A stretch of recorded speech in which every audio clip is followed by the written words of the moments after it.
If you like the video, make sure to like, subscribe, and comment. For more videos like this, campers, woodsmen and the like, what are your scariest experiences in their woods? Went turkey hunting with my dad in the Shawnee National Forest several years ago. I was about 10. Took one afternoon to hike and scout hunting spots. Along the trail we saw a few blood splatters and drips, but not big deal, it's nature. About 1/4 mile up the trail, however, we come up to 3 dogs hanging from a tree, gutted, bled out, and skinned. Okay, now that was pretty weird and scary. We kept going a bit further as there was a bluff not too far up the way that was pretty cool to look at. Come to the bluff, find weird symbols burned into the ground and on the sides of the rock wall, candle wax absolutely everywhere and more blood all over the ground. By that time my dad, whom I've never seen scared in my life, looked at me and said let's go, and we took off at a pretty quick pace back to the camp. The worst part is that we didn't leave the campsite, so that night I laid awake in the camper freaking out at every sound I heard. Still get goosebumps thinking about that event to this day. I was hiking the Appalachian Trail northbound in early August a few years ago, and I was a day out of Davenport Gap heading to Hot Springs, North Carolina. I don't remember the exact shelter I was at, but I know it was north of Max Patch. That time of year, there aren't many people on the trail, and other than a couple cars at Max Patch, I hadn't seen or spoken to another person in a full day. I decided to end my hike for the day at about 7 p.m. so I could eat dinner and prepare for bed before dark. I was also filming a little diary of my hike as a gift for my sister. I ate, filmed, reloaded on my water, and hit the hay right as it got dark and the crickets came out. At about 2:30 a.m. I was startled awake, but not by a noise, rather the absolute silence around me. I didn't hear the toads, crickets, owls that you'd expect to hear and that I had heard when I had gone to sleep just 6 hours earlier. I looked around, but saw nothing. Everything was perfectly still. I made the decision that I had to get the duck out of there. I packed all my gear in about 5 minutes, threw on my headlamp, grabbed my bear bag and noped my way up the trail. I'm pretty sure I averaged 4 miles per hour in the pitch black until sunrise. Because of such an early departure, I finished my planned 18 miles into Hot Springs by 10 a.m., which was nice. To this day I have no idea what was there that morning, but I know something was there. I've encountered tons of predators in the woods, from black bears to coyotes, but I've never experienced that calm like that before. Made me think maybe it was some sort of large cat, or worse, some crazy person. Who knows what would have happened had I stayed until sunrise. Maybe nothing, but I wasn't sticking around to find out. Bedded down for the night on my tarp, a few minutes later heard some rustling coming from my immediate left. Turned on my flashlight to see a bear's ass literally 2 feet from my nose, using one of its front paws and face to rifle through my pack. I'd like to say I let out a manly war cry to scare it away, brown bear, but it came out more of a h-ho-o-o-o-oo. Bear scampers forward, trips on the pack, face plants into a fallen log. Looks back at me like it's my fault, then runs off. Then another time, an elk stepped on me while I was asleep. Hurt like a mother, fortunately didn't pierce my wrap canvas. I yelled in pain, elk gave one of those whistle bugle cries and stomped off. That was scarier than the bear. If it had stomped on me I'd have a minimum of a few broken ribs. At night at my fire, getting ready to cook up some food, this damn coyote, I think, was kinda dark, sneaks up, grabs my food bag and just runs off with it. I didn't see it until he had the satchel in his mouth, so I take off after it. It drops the sack under some trees, runs a bit further, and turns around to watch me. As I stop to grab my food I hear more coyotes from in front of me, close, and to the right. First one was still looking at me. Didn't sleep much that night. 2 years ago, myself and 2 other people were camping in Yellow Bottom, which is in the Cascades of Oregon. About 3 a.m. I woke up hearing what sounded like a bunch of people having a campfire party. Nothing huge, not even scary, just talking, laughing, stuff like that. I was kind of pissed since we'd specifically come up to get away from the college kids and such, and now somebody had set up camp what sounded like less than 100 yards away. But I couldn't see fire or light through the tent walls, and since that was my big concern, fire in the woods, I just kind of ground my teeth about it and went back to sleep. About an hour later, I wake up again. This time somebody's let a little kid start crying, and it's really annoying. Like, not wailing but just sniffles, that long-term crying that kids do. I listen for about 5 minutes and since I'm not a monster, I've kind of got this prickly feeling that maybe there's trouble. You know, little kid crying all alone, where the hell are its parents, etc. I started to get up and my friend, who I though was sleeping, grabs my arm, just about giving me a heart attack, and says don't go out there. Just wait. He knows the woods better than me, and he sounded actually scared, so I sit and wait, and yeah, a few minutes later, the crying stops and the party starts back up. But the weird this is, I can't really pinpoint now what direction the party is coming from, because I was trying to tell if maybe it was a group who had found the kid and now they were all talking together, but I couldn't tell what direction it was from. The party went on for about another hour, just until dawn, then all of a sudden, nothing. Like, cut off in the middle of a laugh silence. I was completely freaked out by then and I think I might have made a noise when it just stopped like that. My friend, who hadn't even sat up the entire time, just said stick Indians and then rolled over and fell back asleep. I got up when the sun was finally completely up and made coffee and kind of looked around, but I'm not brave like that and didn't go far.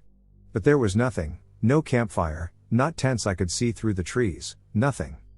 We packed up that day and I asked him what a stick Indian was and he wouldn't tell me, had to come back and Google it, and even now I'm not sure if what's online is true or made up or what, but if you look it up, apparently it's some kind of Yakina forest spirit that lures people out by making noises like crying babies or people having a party and then, I don't know, eats them, or something. So that's my creepy thing in the woods. I don't have any proof, but people who know the Pacific Northwest, it was way up Yellow Bottom, past the official camps, on the left-hand fork of the main road, down that logging road and right by the river. The campsite with the huge fallen over dead trees. That one. Me, I've never been back up there. No sir. I was hunting a big field for whitetail. It was public land and I decided not to set up a tree stand and just sit behind some heavy cover on the ground. I try to get to my spots well before sunup so I'm not making noise at first light, when many deer start to move. I got to my spot at about 5 a.m. It was absolutely pitch black and all I had was my headlamp. After I switched off my headlamp, it was quiet for about 30 seconds when suddenly I heard a howl from my right side. It was clear the howl came from the edge of the field I was in, roughly 200 yards away. It sent shivers down my spine. About 30 seconds passed when I heard a second howl in the opposite direction, on the other end of the field, probably 200 yards the other way. At this point I'm pretty freaked out, but I figure it's highly unlikely anything would attack me. Not much longer and from directly behind me, somewhere in the thick of the woods, a third howl. I now feel surrounded, and I'm terrified.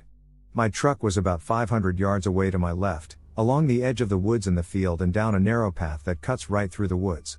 I flicked on my headlamp, took the safety off my gun, equipped my hunting knife and got the duck out as fast as I could. I waited until the sun came up before I went back and actually hunted. I never saw a deer that entire weekend. I presume whatever was howling drove the deer out, and I don't blame the deer one bit.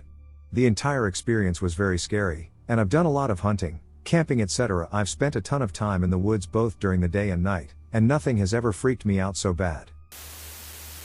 Camping in general can be freaky. Not so much during the day, but when it gets dark. It gets dark. Whenever people say the Blair Witch Project wasn't scary, I always ask them if they've ever been camping. If you have, then that movie probably freaks you the duck out. Laying in your tent at night not knowing what is 3 feet away from you is terrifying. It's pitch black and quiet. Like being alone in a creaky old house except with a x10 multiplier. Every sound could be a bear, wolf, or person out to get you, and if you're in a tent you can't see what's out there. Probably my freakiest experience happened when I was a kid and went camping in Colorado. It was dark but still too early for us to be tired, so we were just sitting around the fire doing the do. Talking, eating s'mores, whatever. I would say we were telling scary stories, but duck that, we were probably talking about Disney movies or some shit. Now keep in mind how dark it is out there. The light from the fire only goes out so far and it creates like this wall where all light stops. We were sitting there when all of a sudden my sister looked up and saw a pair of eyes looking at us. Me and my sister started freaking out. We were like right on the edge of lose our minds scared. Our parents calmed us down and told us not to move. We had no idea what it was. It was nearly impossible to judge how big it was. So we just sat there and waited for it to go away, which it did. It was probably a raccoon or some shit, but 6-year-old me was pretty sure it was the chupacabra. Not too interesting of a story, but definitely freaked us out. My dad admits to this day he wasn't scared, but notoriously has never been able to handle scary movies on any level. I call bullshit, Dad, you were scared. Alright. So my dad and I had been hiking out in Colorado, and on this day we were doing the Chavano-Tabaguachi Pear, which to anyone accustomed to climbing 14ers knows isn't very difficult, just a fun day hike. As the sun came up we noticed it was completely cloud covered but figured that all burn off in a few hours. As the day goes on, we summit both peaks and are coming back to Chavano completely engulfed in the sheet of clouds. Visibility was a good 10 feet max. Now I say the difficulty isn't bad, but as we are making our way down Chavano back to tree line, we end up coming down the opposite side of the mountain. Now we make it down about 2,000 feet before we finally notice something's wrong. Just then, the clouds decided it was time to start pouring on us, with the fog only getting worse. As we come down further, the incline starts getting relatively steep and we decide the best move is turn around and go back up to the saddle and cross back into the valley we came up on. Very stupid decision. We make it about 1,000 feet back up and we still can't see the top anywhere in sight, and the several ton boulders we've been climbing up are hella slick and are starting to shift with all the rain. Still pouring, I finally decide it's time to try and call S&R. After spending 30 minutes trying to get a signal, we manage to get a hold of them and they say all we can do is go all the way down this valley and hike through the woods for several miles until well run into the Colorado Trail. They had no way of reaching us. At this point I tell my dad, at least there's no lightning, and just like that a few hundred feet away strikes the first bolt, and from then on we were in a full-on thunderstorm, 1,500 feet above tree line on the side of a mountain. So then we freak the duck out and start running down the mountain, not caring about falling or slipping. We managed to make it down to Chavano Lake without anything more than a few scrapes and bruises, and we think hell yeah we did. Now just a quick walk in the woods back to camp. And I'm not gonna go much more into detail, but that woods walk ended up being another 5 hours in the pouring near freezing rain.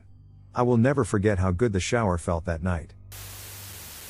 Hiking up around Thunderbolt Peak with my dad, he's exceptionally experienced hiker, and we get to the meadows up there and dump our gear in one of the only camping areas. We then crossed the stream and went up into the boulder fields, and it was really nice out, not a cloud around. We then make our way up to the base of the Palisades Glacier. That's a hike. Walking across the permanent ice with streams running under it is no joke. We basically free climbed out way there since we had no ropes or any other gear. We made it to the last valley with the glacier and then the rock slides started. Minor rock slides all over. Then, we look up, and a snow and hailstorm just started coming over the peaks. God, it was beautiful. Well, duck. That's how people die, rock slides in a snowstorm. We hightailed it back to our gear as fast as possible. I was sure I was going to die in the icy wind. But, we made it back to that upper meadow, and by then it was too stormy to hike down to a lower meadow, so we stayed there. I basically slept in a pile of hail at 11,000 feet. I lived.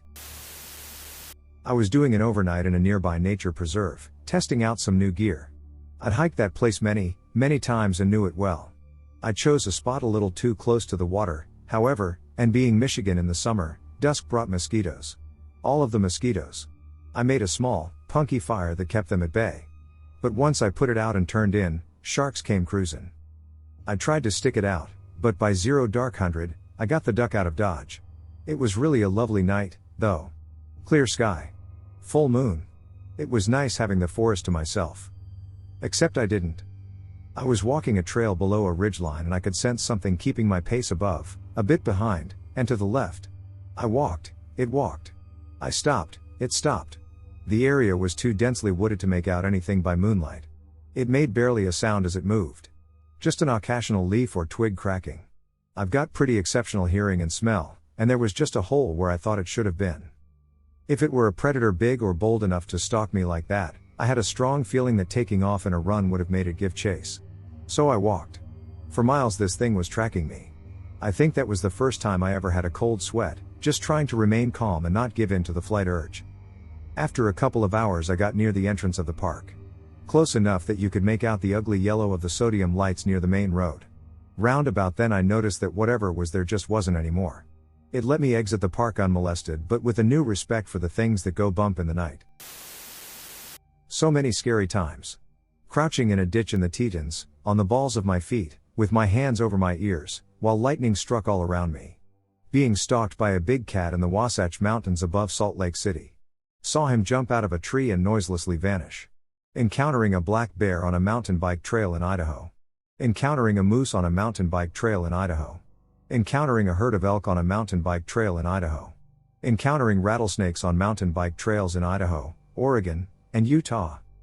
Kayaking on the Green River in Utah in a storm with 50+ mile-per-hour winds. Swimming for my life on the Deadwood River in Idaho when I couldn't roll back up. Being awakened in my tent in Colorado as a torrential downpour was causing slides. I could hear the clock sound of large rocks banging into each other. That one was really awful. I was by myself, just shaking with fear in the dark. A story that goes back. I seen a Bigfoot in 6th grade camp. I snuck out one night because I was a little shit back then. Decided to go freak the girls out by jumping on the low roof. I wasn't thinking about spying then, just to torment. But I seen a teacher doing a patrol, so I decided to revert course and head to the far side of the lake in the woods. Now this was May in Michigan, so the leaves just starting coming out. I climbed a hill, and just as I made it over the top, I seen a shadow move to my right, farther deep into the woods. It was also pitch black, and I could hear a storm coming in the distance over anything else, so I didn't hear it. I thought it might have been a fellow camper, so I called out to whatever it was. I have grown up in the woods, so I had little fear of anything. No response. I thought then it might have been a tree moving. Then I seen it move quicker than before away.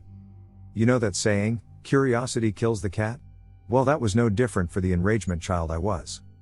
I decided to give chase to this mysterious thing. I followed this mass up and over another hill, and I suddenly was met by a huge gust front from this storm.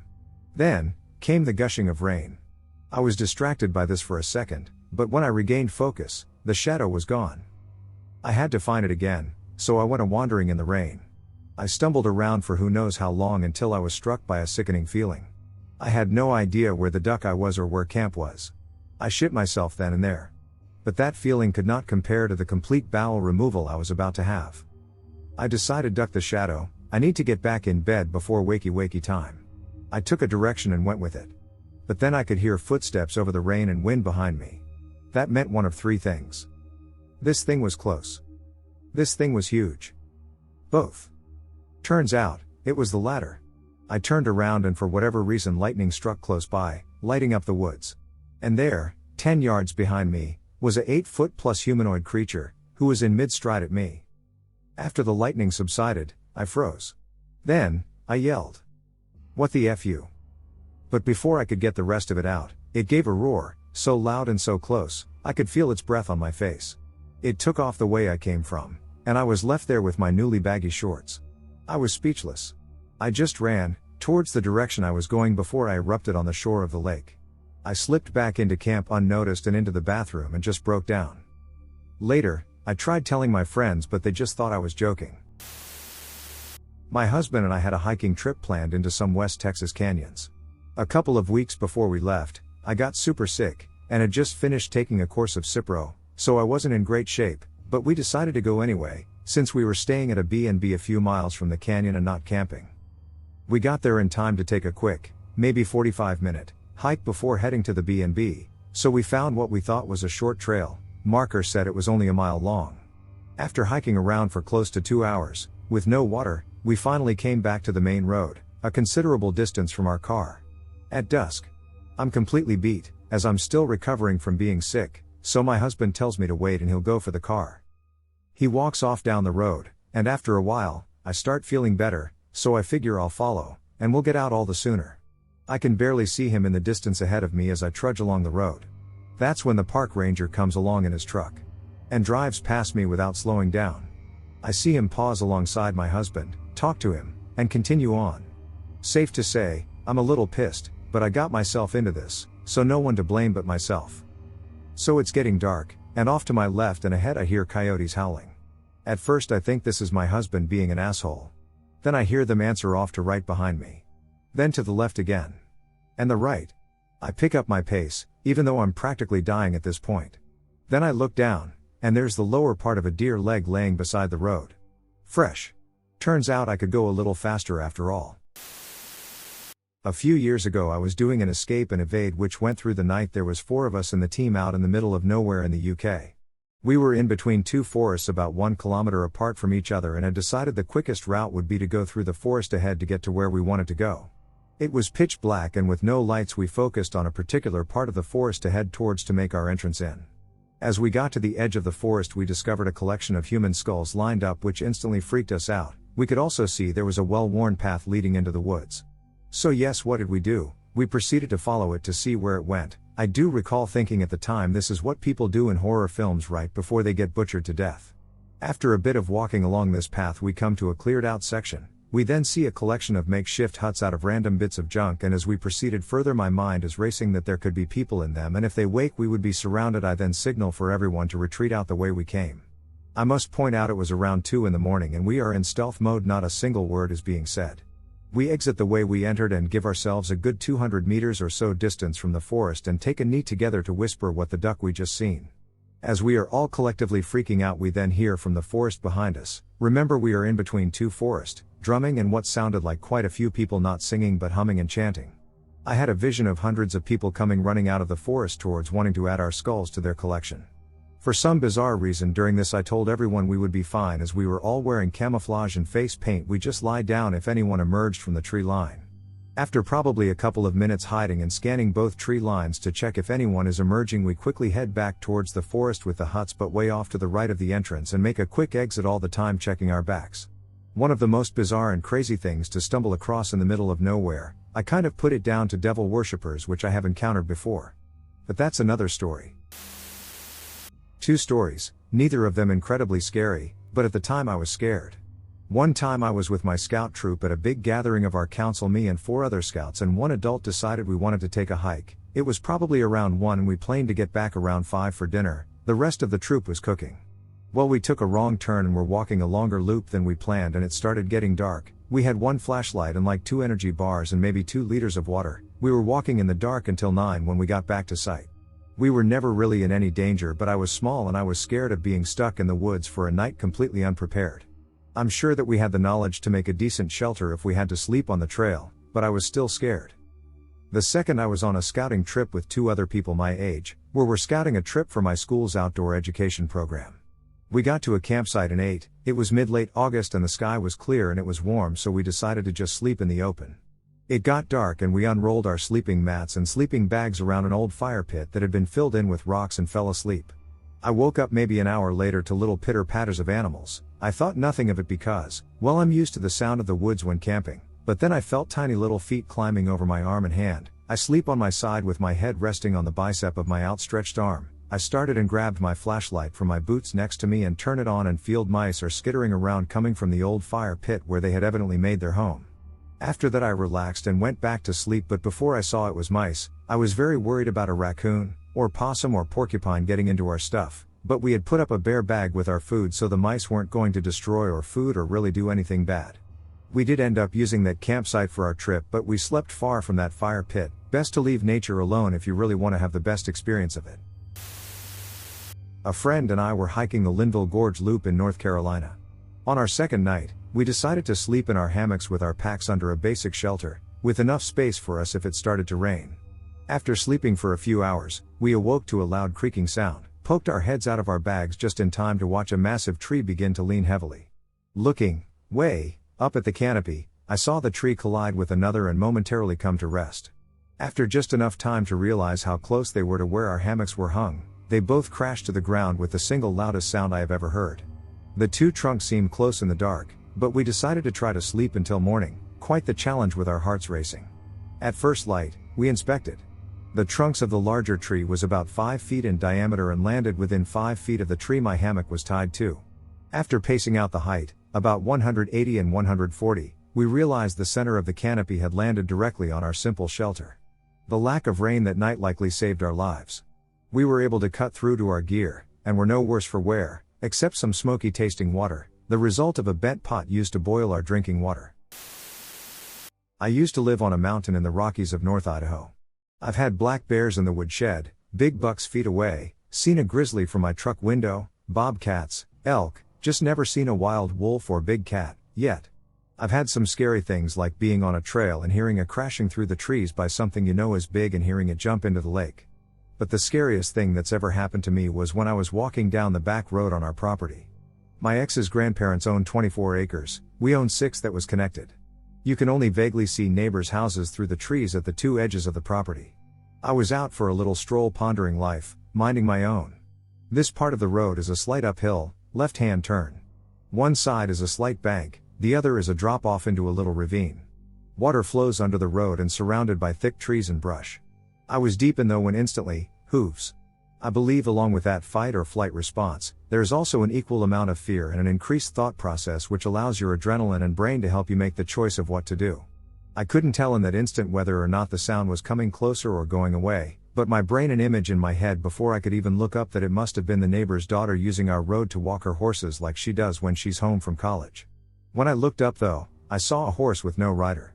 A big ol' horse booty 6 yards from my face running up the road and onto the hillside in front of me. As I looked closer I realized this was no horse, but a moose. I decided in that moment that I needed to backpedal slowly. I made my way around the corner and stopped. As my breathing came back to normal I decided I wanted to see a bit more. Heck, this was my property and I needed to get used to seeing these things. I knew the danger but it wasn't rut season and I'd been stopped by moose on the drive home many times by now. I got brave and moved to about 25 yards away. It was so impressive in size. I'm 6 tall and I think I was at eye level with its rear. I've watched males walk over 4 fences without breaking stride in winter. I had also heard stories from the neighbor about 2 bulls fighting in front of his deer stand and then breaking trees like toothpicks and shaking the ground. So, as I got closer I knew I needed an escape route in case this one decided to be a little feisty. As I stood there we made eye contact. I called out a few things making sure we both understood we were there. A few minutes in, a baby moose comes running past my right shoulder and up the hill to her mama. I felt both a huge rush and massive stupidity. I basically bowed to her as a thank you for sparing my life. She could have easily killed me for much less. I was very grateful for the experience and life lesson. I used to live in the woods. Good distance from town, no cell service, no internet, not even a landline or satellite. I lived there for a year, and it was pleasant initially but became a nightmare. By the end of my residency I was a shell of who I was. It broke me. I'm an Eagle Scout, I'm not a stranger to nature. Because of this, I didn't mind taking night hikes. No bears in the area, few coyotes, rarely mountain lions. Even still, I would carry a pistol just in case. I lived basically at the base of a mountain. First thing, every full moon I'd climb to the top of the mountain because the moon would be bright enough for me not to need lights. It was always pleasant and I'd have a flask of whiskey to help keep warm and plenty of cigarettes. I called it my werewolf hike and it was usually a 7-hour round trip. There weren't any trails, so I'd just go up and usually ended up taking a pretty usual route that I'd grown accustomed to. This time I went up I had brought my girlfriend at the time. She is deathly afraid of mountain lions so she had me take my shotgun with us as a condition for her joining me. It wasn't cloudy when we departed my home but was pouring by the time we were making our way down, and I got lost. I ended up following a ravine down, because I knew it would likely end up at a creek I lived by. GF and I came to a point where we needed to descend into the ravine to continue following it, but it was a steep decline. I tried to come down diagonally, but the rain-soaked ground came out from under me. I slid about 6 feet, then fell straight down about 10 feet. Hit my head on some rocks, landed square on my shotgun, and was buried in the earth falling from above me that gave away. I woke up shortly after to a hysterical girlfriend freaking out over me. She helped me up and I wrapped my bloody hands with a combination of extra socks and a bandana I had in my pack. My shotgun was okay though. By Mossberg. I felt drunk after the fall and was stumbling around clumsily, but continued on. About 30 minutes down the ravine, my girlfriend asks me if I smelled a skunk. I'm a smoker but the heavy, wet air carried the smell of weed easily to us. To set the picture right, when the clouds come out there is no moon. We were navigating by feel at the point, not using lights as there were properties scattered around with crazy rednecks and whatnot. There was very little light. As we approach the smell, we see jagged rebar stabbed into either side of the ravine, with deer skulls impaled on them and furry, decomposed carcasses littering the ground below them. The weed smell is super strong at this point, and curiosity and confidence got the best of me. I climb up a low part of the ravine and see the most glorious, lavish, outdoor weed grow. It was almost funny how tightly the plants were growing to each other and how bushy they were. We noped the duck out of there, with my shotgun unslung the rest of the way back. A few weeks after, I decide I want to find this farm again on a full moon night. Don't know why, I was bored out there, don't judge me. I go alone, because my girlfriend is timid. I tried to retrace my steps from the rainy night and happened across one of the few dirt roads. I follow the road for maybe 20 minutes to the south, where I believe the farm was, until I heard an engine some distance behind me. I hop off the road and wait for what ended up being an ATV/gasoline golf car thing to come along. Sitting on it were 2, fat, huntin' camo wearin', sister duckin' rednecks. Both armed with AR-15s, and all I had was a pistol. Mind you, my pistol was carried because of mountain lions and I would never ever want to use it for people. If I knew these dudes were even in the area, I wouldn't have tried to seek out their op. Again with the curiosity and confidence, I follow their trail. I smell the farm and cautiously approach, but I heard nothing. I was a bit behind them, after all. And just like that, my world lit up and I hear screaming. I drop from my low crouch to lay down, and put my hand on my pistol. Turns out, these ducking guys had lighting stapled up through the trees about 20 feet up, and they were cheering when they got their generator running to turn them on. I backed out slowly and took note of where the farm was. I had no intention to steal any. I have never had a problem with the morality of weed and had no intention of reporting them.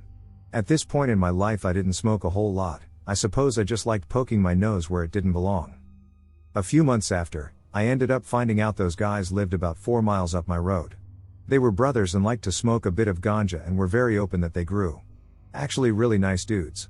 Smoked and hung out with them a lot, and eventually told them about that night. I also had a mountain lion stalk me around my house for months. I'd hear it circle my house late at night, climb the tree next to my house, and jump onto my roof. Sometimes it would jump onto my high-rise back porch and stare into the sliding glass door. The first night he did that was the first night I knew he was around. I thought it was a person trying to break in. I screamed my head off, with a surefire and pistol in hand, "I can ducking see you. Lay on the ground right now or I will ducking drop you." Through the curtain of the sliding door, I couldn't see it, but could hear it. When I ripped open the shades I was met with 2 giant eyes. We looked at each other a bit, and I contemplated blowing the thing away through the glass door. I regret not doing it. This asshole terrorized me and my dog for months. Snarling outside my window at 3 a.m. when it saw my dog inside, sitting in the trees on my property at night when I got home. Duck, I had to chaperone my dog on potty breaks with a 12 gauge because the cougar thought he was a Scooby snack. One day, he wasn't creeping around anymore, and I never saw him after that. But always felt the eyes on me. By this point, because of the 50-yard walk from my parking spot to my front door, I was strapped with my pistol. When I was home I was carrying. When I was walking to or from my car, I was carrying. When my nearest neighbor got a divorce, her ex-husband was convinced 21-year-old me was sleeping with his 60-something-year-old ex-wife. He was a hitter and eventually she kicked him out of their house. This guy was convinced she left him for me, she was just sick of getting slapped around. Still I'd hear his 1980 300 Mercedes turbo diesel creep past my house late at night and park in the turnout by my house. He'd stay there all night apparently to see if she was leaving my house in the morning, or if I was leaving hers. He'd leave weird notes on my door, even knocked on it at 4 a.m. one night to have a beer with me. She eventually moved, so he stopped stalking her and consequently me as well. There was an abandoned house next to mine. It had burned down a decade ago and was basically a shell. Falling in roof, partial walls, holes in the floors. Straight out of the Fallout wasteland. Once my dog got out of my yard and ran in there to play like an idiot. I chased him in, not realizing I had stumbled into a horror movie with the haunted house. I come walking into the shanty, shouting his name. I swear I became self-aware and could hear the people in the movie theater screaming, "Don't go in there, you idiot." I heard his collar jingling as he ran around, but couldn't see him. I heard him yelp, and his collar wasn't jingling anymore. I bust out a light and go back home to grab my gun as I figured the mountain lion had come back. Turns out there was the ring-style 18th century well in the crawl space that he fell into. It was only like 8 feet, so I set up a rope, jumped in, got him out, then climbed out myself. There were scratch marks in the stones from the animals that had been trapped in there before, and their bones covered in dirt on the floor. I was happy to leave. Oh God. Dry Creek broke me. I literally got cabin fever. I don't have that many concrete ones. I'm sure that everyone who is frequently in forests or mountains can tell you that sometimes, you get this shiver up your spine, and just know that you have to get the hell out there, that something dangerous is about to happen and you need to turn the hell around. Most of my stories consist of that. But I do have one really concrete one. So me and this group of women, all of us friendly acquaintances that did group hikes, were hiking single file on a very thin trail through the mountains. My one problem with this group was that they insisted on talking loudly throughout the hike. I like to try to spot wildlife, so I ended up being in the front of the line in the hope that I would see some critters before all the loud chatter drove them off. So I'm walking in the front, chilling, admiring all the thick forest and trees. And I take a step and put my foot down. As I do that, I hear a rustle, so I look down as I lift up my other foot to take another step. Less than an inch from my toes is this huge snake. I never saw how long it was, but it was around 3 inches in diameter, and it started moving. Now this area had about 3 different types of rattlesnakes, along with copperheads, cottonmouths, and, very rarely, coral snakes, so I've been taught a very healthy respect for snakes, as well as how to tell the differences between most of the species. I didn't even get a good look at the color before my hind brain kicks in. This huge jolt runs through my body, like I stuck a fork in a socket, and before I even fully comprehend, oh hey, there's a ducking snake. I'm 3 feet in the air and traveling backwards. I like to imagine it as one of those graceful anime leaps where they jump 20 back before a fight, but in reality it was more like a terrified cat springing into the air shouting Jesus Christ. I crash into the woman behind me, who yelps and turns to face me, but as she does she spots the snake and starts yelling at the top of her lungs. I was the one who nearly stepped on it and this lady was more scared than I was. Well, the snake is no fool, and it decides, duck this shit. I was just chillin' and soonin' myself and these witches come along and start screaming and shit. I'm outta here. Thanks for ruining my morning, witches. It slithers off into the undergrowth, and when it does I see that its scales are pitch black. It's literally just a rat snake. Both harmless and friendly. My grandma had a 6-foot rat snake living in her backyard and she fed that thing leftover chicken sometimes. Totally harmless. I felt like one hell of a fool. But that snake scared the bejesus out of me, and one of the other women took up the head of the line for me for quite some time. This happened after my hunt for some whitetail in northern Michigan. I was leaving the woods and heading for my car for the long ride home. The sun was setting and the air was crisp, the smell of fall in the air. As I got to my car, I heard some rustling in the brush on the other side of the trail I was parked on. Thinking it was an animal, I looked across and saw a guy standing there. He was slightly swaying from side to side. Not a drunk sway, but more of an impatient standing in line for a long time type of sway. I said, "Hey man, you lost?" He didn't answer, but he gave the creepiest smirk and tilted his head back slightly without taking his eyes off of me. Needless to say I was creeped the duck out. My guns made me feel protected, but as I loaded my pack and my shotgun in the car, I didn't take my eyes off of him, and he kept his locked on mine.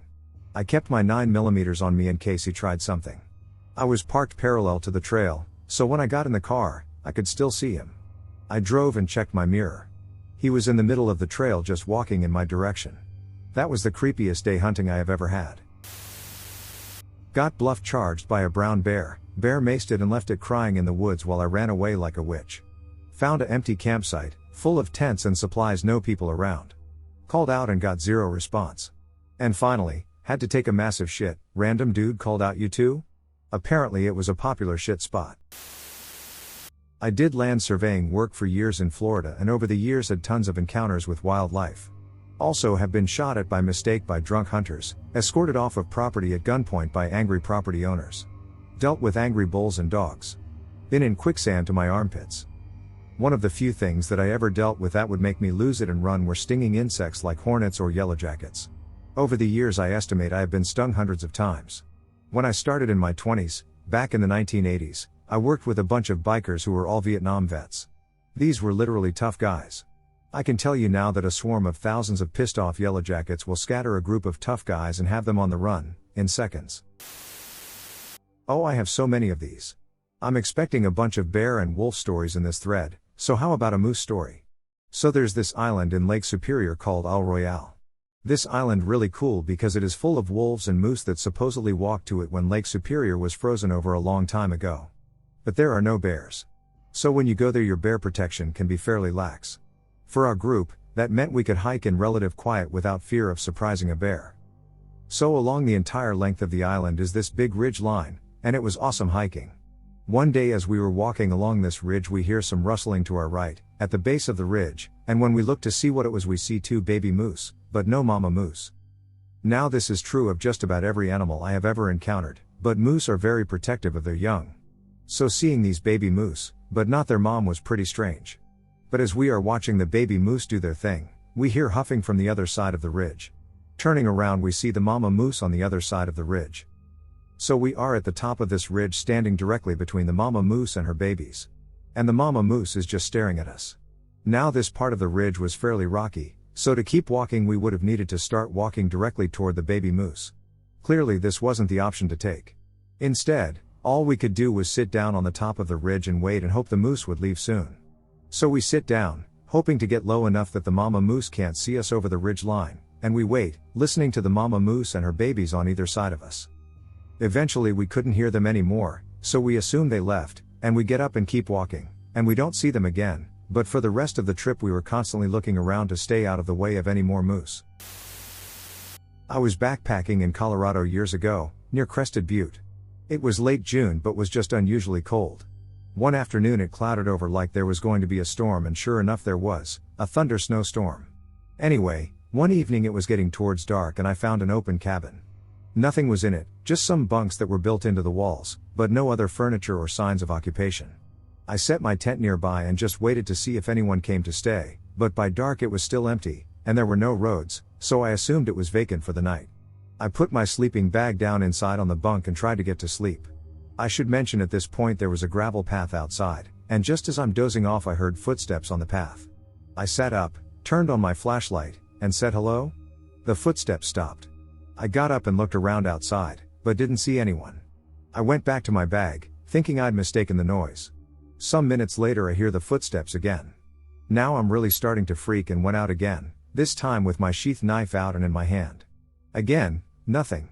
I'm shitting bricks, but went back to bed. The next time I heard it, it sounded like it was inside, and I shot my flashlight in the direction of the sound in time to see a fairly large rat in the open, and it darted away. I walked over with the flashlight to where it had gone through a hole in the wall and discovered that it was insulated with styrofoam, and that it had teeth marks in it. The rats chewing on the styrofoam was what was making the noise. I thought for sure I'd stumbled into some crazy Unabomber's place. My family were hiking a mountain in Alaska. We were down in a valley a couple miles from the summit taking a rest at a scenic spot with a few other groups of people, maybe 20 to 30 people in total. Some lady in the group got a phone call from someone at the summit, and the person up top could see a black bear up on the slope, 3 bear cubs on the opposite slope, and us in between. Everyone started panicking and just ran. Some people tried to go up the mountain and some down. Nobody wanted to be in the middle for obvious reasons. It was honestly more scary because of the way that people reacted than the actual threat of the bear. Lots of the people around us were old or had small children, but nobody seemed to care about anyone except their own families, and they just left the slower people behind. We undoubtedly would have been completely safe if people had just been calm and stayed as a group doing all the things you're supposed to do when a bear's nearby, but everything the park rangers drilled into us for an hour before we went up was just completely forgotten.